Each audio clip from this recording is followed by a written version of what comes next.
काका, जी मैम साहब।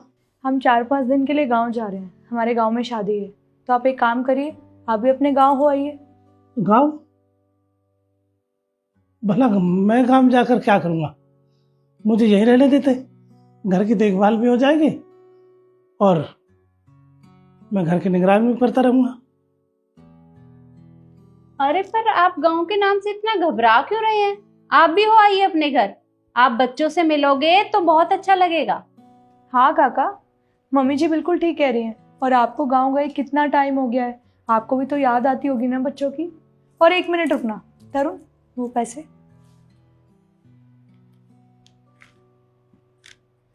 ये लीजिए, ये कुछ पैसे हैं, आपके काम आएंगे। ठीक है मैम साहब, जब आप सभी कह रहे हैं तो चलते हैं काम। ठीक है, फिर आप हमारे साथ ही निकल चलिए। ठीक है मैम साहब।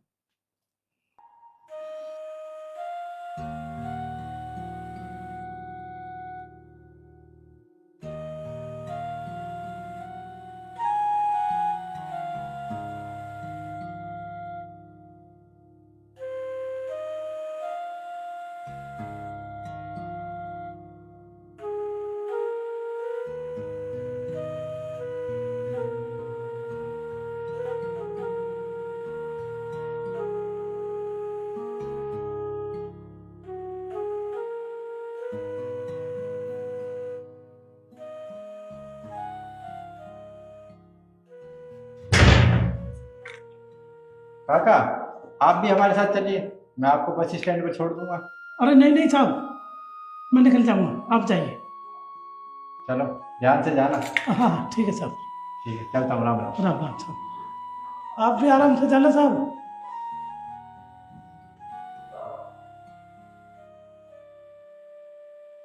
अब मैं काम तो जा नहीं सकता, क्यों नहीं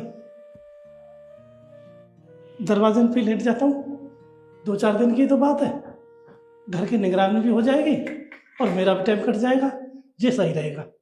मालकिन तो गई शादी में, साहब भी शादी में गए, मैम साहब भी शादी में गए, ये ठीक रहेगा।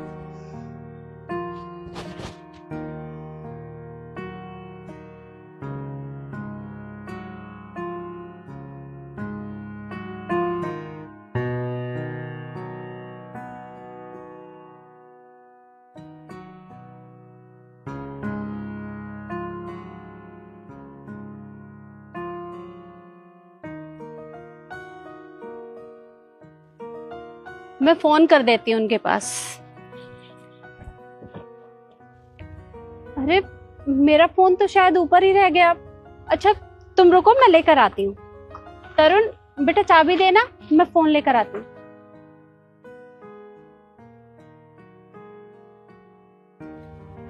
तुम लोग गाड़ी में बैठो, मैं बस अभी है।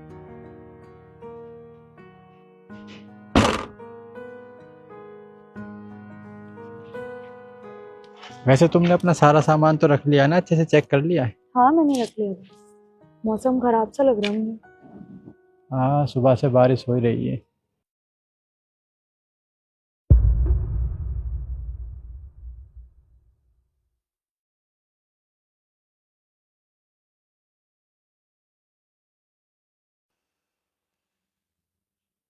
ये इतनी जल्दी हमारे घर के बाहर कौन सो गया? इसे तो मैं बताती हूँ। सुनो,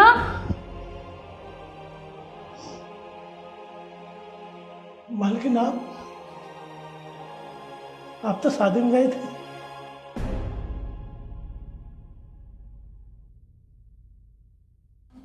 मम्मी को काफी टाइम हो गया गए हुए और अभी तक नहीं आई।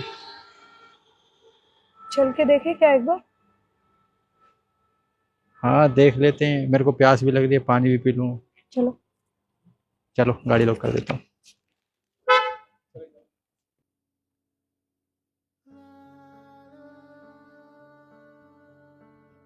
ये लीजिए, आप पहले पानी पी लो।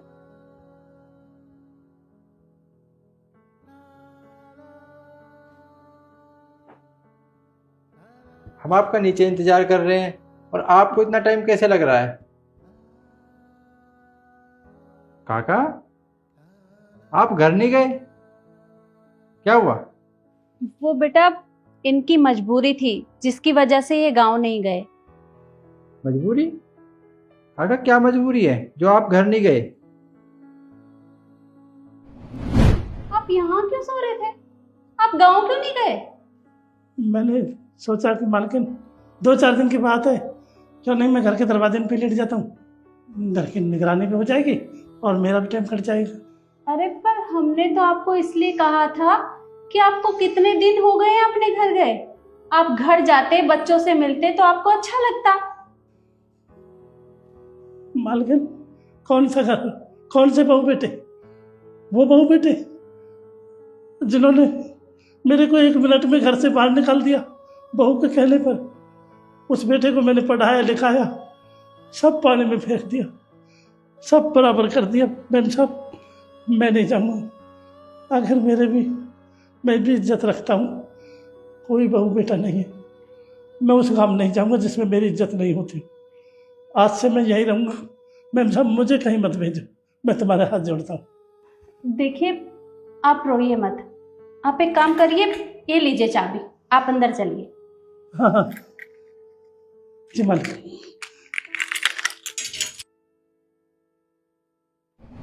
अब तू ही बता, अगर 3-4 दिन ऐसे फर्श पे सोते तो ये तो बीमार हो जाते, इसलिए मैं इन्हें घर के अंदर ले आई। काका, आप इतने टाइम से यहाँ पे काम कर रहे हैं और आपकी ना हमारे दिलों में बहुत इज्जत है, क्योंकि आप इस घर में सबसे बड़े हैं। और आपने हमें ही नहीं बताया। ठीक है, मान लिया आपके बहू बेटे ने आपको घर से निकाल दिया, पर इसका मतलब ये नहीं है कि आप हमें अपना बच्चे नहीं समझेंगे। आप हमें तो बताते काका।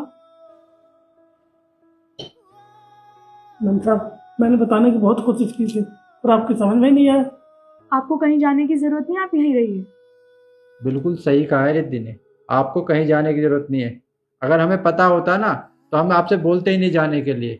अब हमें पता चल गया है, आगे से हम कहीं भी जाएंगे, आप इस घर में ही रहना, आपको चाबी देकर जाएंगे। आप चाबी दे दीजिए। ये लीजिए, ये चाबी आप अपने पास रखिए। मालकिन आपकी किस्मत बहुत अच्छी किस्मत है आपकी। आपको इतने अच्छे बहू बेटा मिले, इतने अच्छे संस्कार दिए आपने, इनके इतने अच्छे विचार, जो बड़े बड़ों की इज्जत करते हैं और कितना प्यार है। और एक मेरे बहू बेटे जिन्होंने एक दिन में ही बहू को बातों में आकर मेरे को घर से ही निकाल दिया। और आप कहते थे काम चला जा। मैम साहब मैं कौन से काम चला जाऊं? उस काम जिन्होंने मेरे साथ ऐसा व्यवहार किया, नहीं मैं नहीं जाऊंगा। मेरा कोई काम वाम नहीं है, बस यही बात थी। मैम साहब मालकिन मैं कहीं नहीं जाऊंगा। साहब जी मैं यहीं रहूंगा आपके पास, मैं कहीं नहीं जाऊंगा साहब। आपको कहीं जाने की जरूरत भी नहीं है, आप चिंता मत कीजिए, आप हमेशा इस घर में रहोगे। अब हाँ हाँ क्यों नहीं, आज से तुम ही मेरे बच्चे हो। भगवान आपकी लंबी उम्र दे, हमेशा खुश रखें। अच्छा ठीक है, हम चलते हैं। हाँ बेटा तुम दोनों चलो, मैं अपना फोन लेकर आती हूँ। ठीक है। और आप यहाँ आराम से रहिएगा। ठीक है मालकिन, आपका बहुत बहुत धन्यवाद। हे भगवान इस परिवार को हमेशा खुश रखें, बस यही प्रार्थना करता हूँ।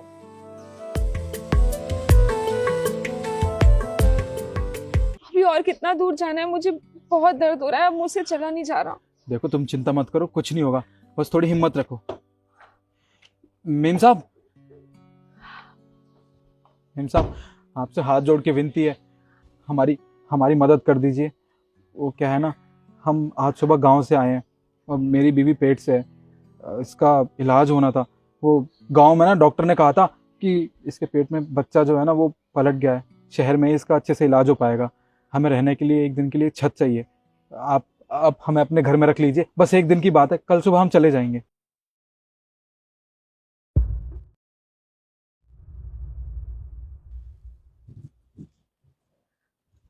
आप लोग बैठिए, मैं पानी लेकर आती हूँ। जी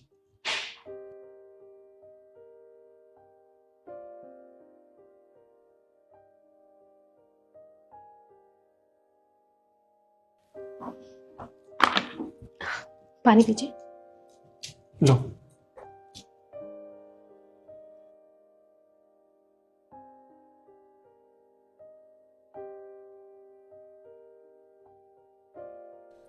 मेम साहब, आपका बहुत बहुत धन्यवाद जो आपने हमें एक रात के लिए अपनी छत दी।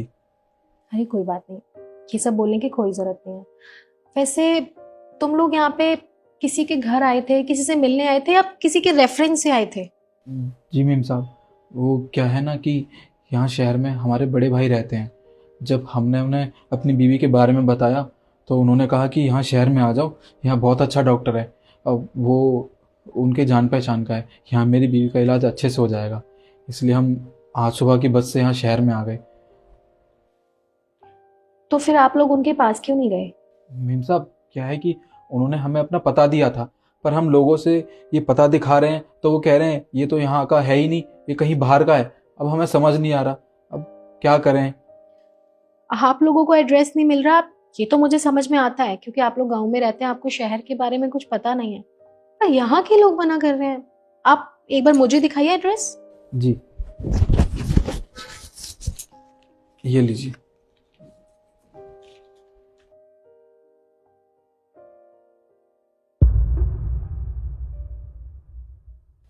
क्या हुआ मेम साहब? यहाँ के लोग आपको बिल्कुल ठीक कह रहे हैं, ये एड्रेस गलत है। ये एड्रेस आपके भाई ने दिया आपको? जी हाँ, ये पता हमारे भाई ने हमें दिया है। वो हमारी बात हुई थी, कल ही बात हुई है उससे। ये गलत कैसे हो सकता है? ऐसा नहीं हो सकता। बात कैसे हुई थी? क्योंकि जो इसमें मैं फोन नंबर देख सकती हूँ, ये तो फोन नंबर भी गलत है, ये तो यहाँ का है ही नहीं। क्योंकि मैं यहाँ पे पिछले 10 साल से रहती हूँ, मुझे यहाँ का सारे एड्रेस पता है, हर एक जगह पता है। तो ये दोनों ही चीजें गलत है। मेम साहब, ये तो आप हमारे भाई के लिए गलत बोल रही हैं। देखिए, वो हमारे साथ ऐसा नहीं कर सकता। ये पता बिल्कुल ठीक है। गलत मैं नहीं बोल रही, गलत आपके साथ हुआ है। आपके भाई ने आपको गलत एड्रेस दिया है ताकि वो लोग आपसे कभी मिल ही ना सके, आप लोग उनके पास कभी जा ही ना सको, क्योंकि वो आपसे ना कोई रिश्ता ही नहीं रखना चाहते। जैसे आजकल सब करते हैं ना, वो किया आपके भाई ने आपके साथ। वो शहर में आ गया ना, क्योंकि अरे शहर में आके तो सब बदल जाते हैं। आप लोग गाँव में रहते हैं, वो यहाँ पे आके एक बड़ा आदमी बन गया, अच्छे पैसे कमाने लग गया है, तो वो आप लोगों से कोई रिश्ता क्यों ही रखेगा? इसलिए तो उसने आपको गलत एड्रेस दिया ताकि आप लोग यहाँ पे कभी आ ही ना पाओ, उनसे मिल ही ना पाओ। इसका मतलब भैया ने हमारे साथ धोखा किया है, पर उन्होंने फिर हमें यहाँ बुलाया ही क्यों? उनके लिए कितना कुछ किया हम लोगों ने, और जब हमें उनकी जरूरत पड़ी तो उन्होंने हमें धोखा दे दिया। वो ऐसा कैसे कर सकते हैं हमारे साथ? वैसे आप पढ़े लिखे हैं? नहीं मेम साहब, हम बिल्कुल पढ़े लिखे नहीं हैं। गांव में खेती बाड़ी करते हैं। वो हमारे माँ बाबू जी ने ना हमारे बड़े भैया को पढ़ाया लिखाया, इसलिए ताकि वो घर को संभाल सकें। पर वो यहाँ शहर में आके हमारे साथ ऐसे करेंगे, हमें तो मालूम नहीं था। अरे उनकी वजह से माँ बाबू जी ने हमें नहीं पढ़ाया। आज हमें पढ़ाई का महत्व पता चल रहा है। अगर हम पढ़े लिखे होते तो अपनी बीवी का इलाज करवा पाते। अब समझ नहीं आ रहा करे तो करे क्या। और आपकी बीवी, ये भी पढ़ी लिखी नहीं है? नहीं मेम साहब, जब हम पढ़े लिखे नहीं है तो हमारी बीवी कैसे पढ़ी लिखी होगी? देखा तुमने, पढ़े लिखे ना होने का नुकसान। अगर तुम पढ़े लिखे होते ना तो आज यहाँ पे अनजान शहर में धक्के नहीं खा रहे होते अपनी इस बीवी की ऐसी हालत को लेके। तुम्हें पता है, तुमने तो अपने भाई के बारे में सोच लिया कि उसे पढ़ा लिखा के एक बड़ा आदमी बना लोगे, अच्छे पैसे कमाएगा, घर का ही भला होगा। लेकिन उसने आप लोगों के बारे में नहीं सोचा। वो तो उस छोटे से गांव से निकल के शहर में आके आप लोगों को भूल गया। आजकल ना ऐसे ही होते हैं, अपनों पे भी भरोसा नहीं किया जा सकता।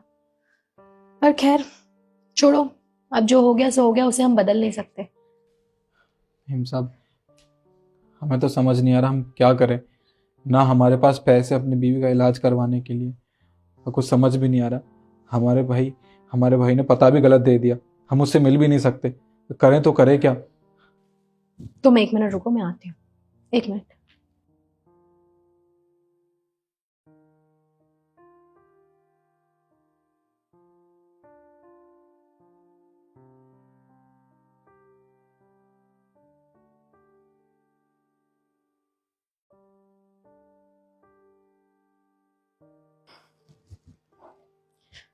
ये लीजिए, ये पैसे रखिए और अपनी बीवी का इलाज करवाइए। मेम साहब, पर ये पैसे आपके हैं, हम आपसे ये पैसे कैसे ले सकते हैं? हमारे पास तो आपको वापस करने के लिए पैसे भी नहीं है, और इतना पैसा जमा करने के लिए तो बहुत टाइम चाहिए। कैसे करेंगे हम? तुम कैसी बातें कर रहे हो? अभी इन पैसों की ना तुम्हें सबसे ज्यादा जरूरत है, और पैसों से ज्यादा ना इंसानियत ज़रूरी होती है। तुम ये पैसे रखो और अपनी बीवी का इलाज करवाओ, और जब तक इसकी डिलीवरी नहीं हो जाती ना, तुम लोग इसी घर में रहोगे हमारे साथ। ये लो, रखो। मेम साहब, ये पैसा आज नहीं तो कल हमें वापस करना है, हम कैसे करेंगे? अच्छा ठीक है, कोई बात नहीं, तुम मुझे ये वापस कर देना। तो जब तक तुम्हारी बीवी की डिलीवरी नहीं हो जाती तब तक तो तुम यहीं पर हो, तो मेरे घर का छोटा मोटा काम कर देना, और जो मैं तुम्हें पैसे दूंगी ना, तुम उसमें से कटवा लेना, ठीक है?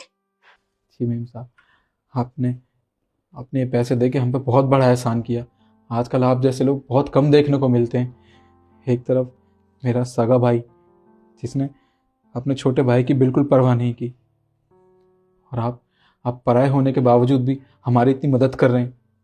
कोई बात नहीं, तुम्हें इतना सोचने की जरूरत नहीं है। कई बार बुरे लोग भी ना एक बहुत अच्छी सीख दे जाते हैं।